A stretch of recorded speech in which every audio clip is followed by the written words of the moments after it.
Hey everyone, welcome back to my channel. So starting out with a white mask, a pair of scissors and a Sharpie, I'm going to just change up the shape of the mask because I wasn't happy with it. So marking it out with the Sharpie and then just cutting it down to the size that I like with the scissors.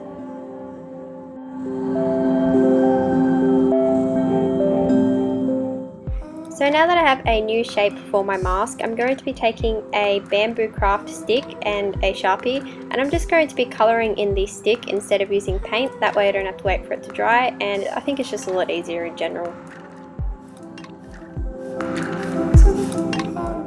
So now that the stick is completed that we're going to be using to hold up the mask, I'm going to be taking Ben Nye Scar Wax and applying this all over the mask in a thin layer, and to smooth it out I'm just taking Dove. You can use any type of moisturizer or hand cream for this step.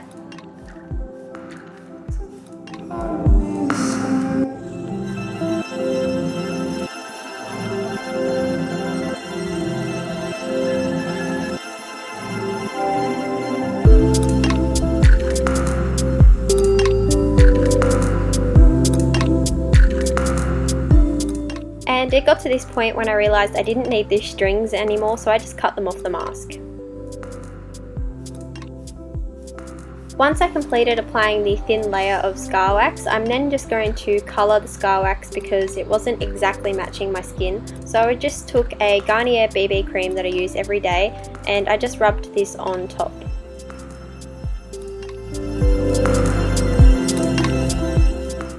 Then going in with my liquid latex, I'm just going to pour this out into a container lid, and I'm going to apply this very thinly on the mask with a Q-tip, and you really want to make sure that you seal all of the edges as well, just to make sure that the wax isn't going to move or go anywhere.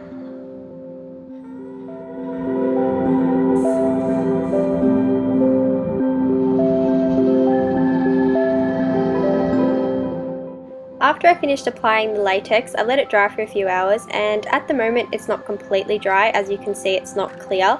So I thought this would be a good opportunity to glue on the stick. So taking my hot glue gun and my bamboo stick, I'm going to apply a lot of glue on the stick itself and then press it firmly onto the mask.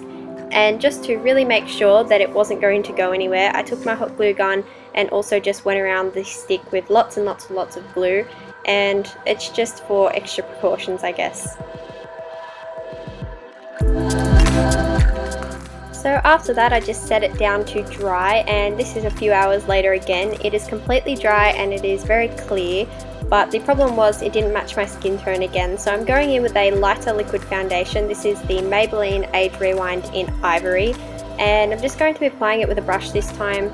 I really didn't feel like wasting my time, so I just blotted it all over the mask and then just buffed it out with a Sigma brush. This is the flat top one. I like the round top one better, so I just decided to use this. And after I've just roughly applied that all over the mask, I'm then going to be setting it in place with my Australis Flawless foundation, and I'm just going to lightly dust that over the top as well.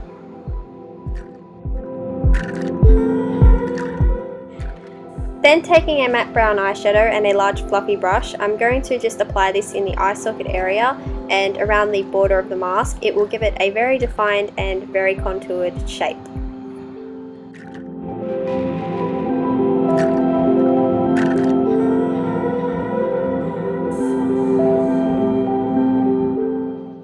To deepen the contour even more, I'm going to be taking a matte black eyeshadow and applying this as close as possible to the border of the mask. This is just going to give it a little bit more contouring and to deepen it up a little bit more.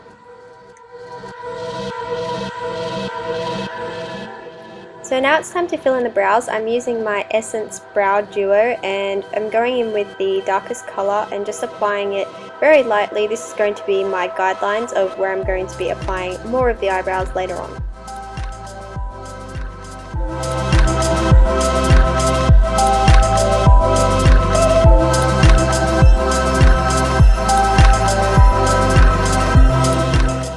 Taking a Ben Nye grease paint in the colour Liver Spot, I thought this matched my eyebrows the best, and the brush I just previously used, I'm going to be applying this with short little strokes to recreate hair. This is the most realistic way that I could find by using two different mediums, a shadow and then a grease paint over the top. You could also make a darker tone if you have darker eyebrows in real life.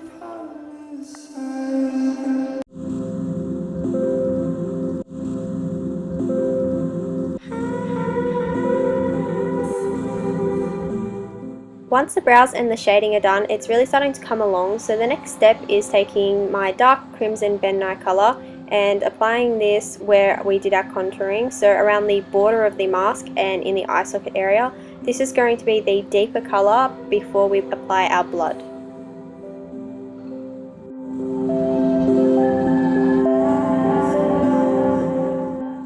You really want to make sure you work this well into the border of the mask, just to make sure that none of the white is showing through that we missed when we were covering it with wax and latex.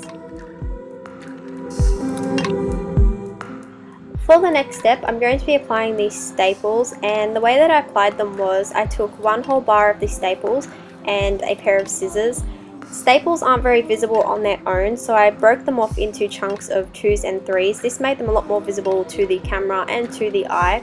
So how I applied them on the mask was I took a hard object.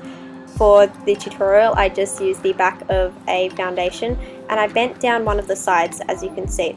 Now I kind of hooked that underneath the latex and the wax, and it just sat firmly in the wax, so it wasn't going to move anywhere.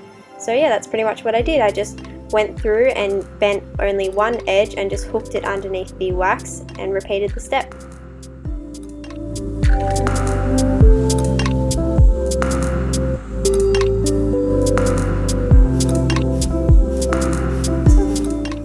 Once you have all of these staples in place that you like, I just went in with liquid latex and went over the bottom of all of the staples just to ensure that they weren't going to fall out or move anywhere, because I did sit them in certain directions that I thought that I liked. So the next step that I did was I had this feather headband, and I don't know, it's just been in my house forever. So what I did was I just cut the feathers straight off, and then going in with my hot glue gun, I applied hot glue straight onto the base of the mask. This is going to cover up the stick and it's going to make it look a little bit more fancy. And I just applied the feathers straight onto that area and pressed down firmly, and I pretty much just arranged them how I liked. After I've applied the feathers, I then went in with these little craft jewels and I just applied it straight into the base where the feathers meet the stick, and I'm trying to really replicate the photo that I'm going off, so this was the closest jewel that I could find to the one that was in the photo. So this is what the mask looks like at the moment without any blood products. After the liquid latex set, I then went in with Ben Nye Thick Blood and a Q-tip, and I pretty much did the same as what we've been doing throughout the whole tutorial. So just applying this around the border, but with the blood product I wanted to really give a lot of chunks and a lot of textures, so this is going to really change it up. And I also just applied it around the eye socket area as well.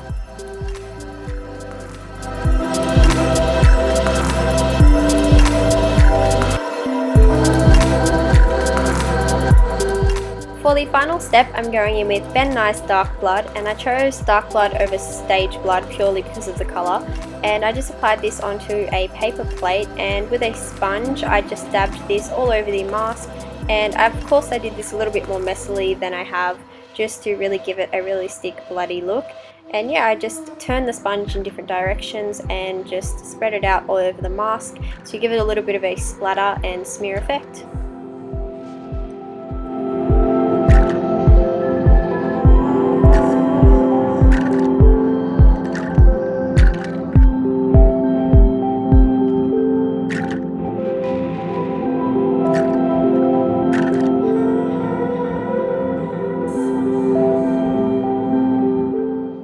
So that is it, everybody. I hope you enjoyed the tutorial on how I created my mask for my Masquerade flesh look. And if you do know who the original person is who came up with this idea, I tried to recreate it as best as I could. I will show you a photo right about now. And if anybody knows who this amazing girl is, or the artist, please leave it in the comments below. I'm dying to know. If you do try out any of my looks, please tag me on Instagram. I would love to see them. And you guys know the drill. Take care, be safe, and I'll see you in my next video, where you can find out how I made the special effects appliance for this look.